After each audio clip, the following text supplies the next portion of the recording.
This is a haunting song, Wonderful Life by Colin Vearncombe. His band was black. It was basically him and whoever he could get to, whoever he needed to play along with him. Big hit in England in 1987. Really not too well known here in the United States, but beautiful, haunting tune.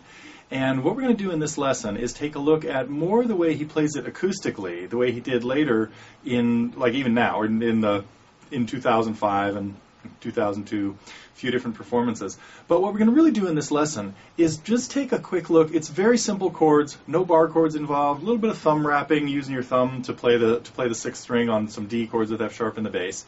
And we're going to just play that little intro. We're going to do this without tabs, so I'm going to talk you through a couple of very specific things. I'll have some hand close-ups and things like that, so don't worry. Now, don't panic yet. We will have a chart that has the chords, and we'll talk about that as we're getting into the lesson. And so we'll play that little intro. But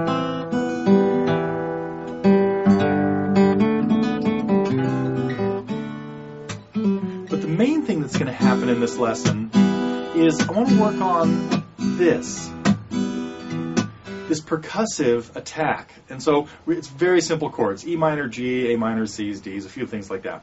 But we're going to work on each chord being able to stop the chord on the second and fourth beat. So that's kind of the focus of this lesson. It's a pretty simple strumming song, but that's what we're going to work on, is to get your right hand being able to sound a little bit like a snare drum. So let's take a look at some of the things we're going to do to learn Wonderful Life.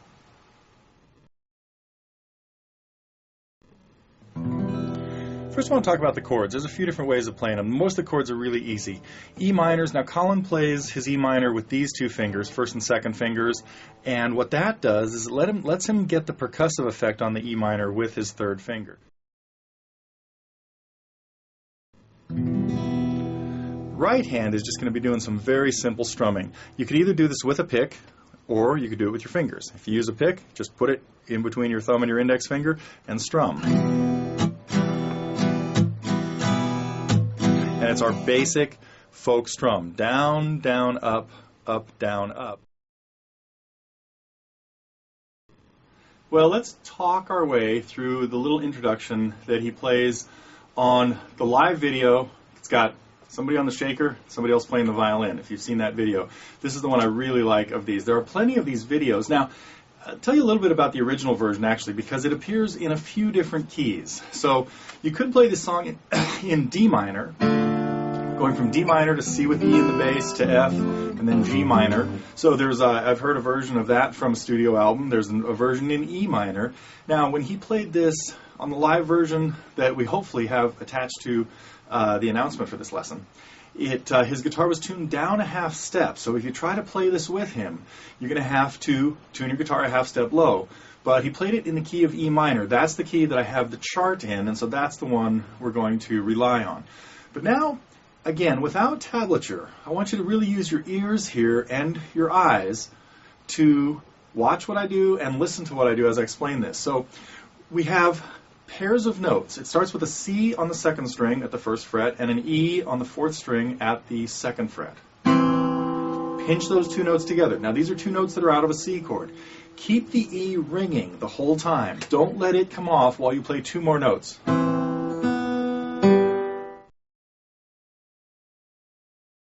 Well, we are now into the easy part of the song. You really just now have to strum it and get those chord changes happening in there.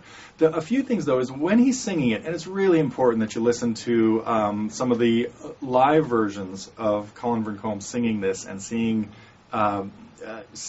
what he's doing on the guitar. Because the most important thing here is that we get that percussive tap on beats 2 and 4.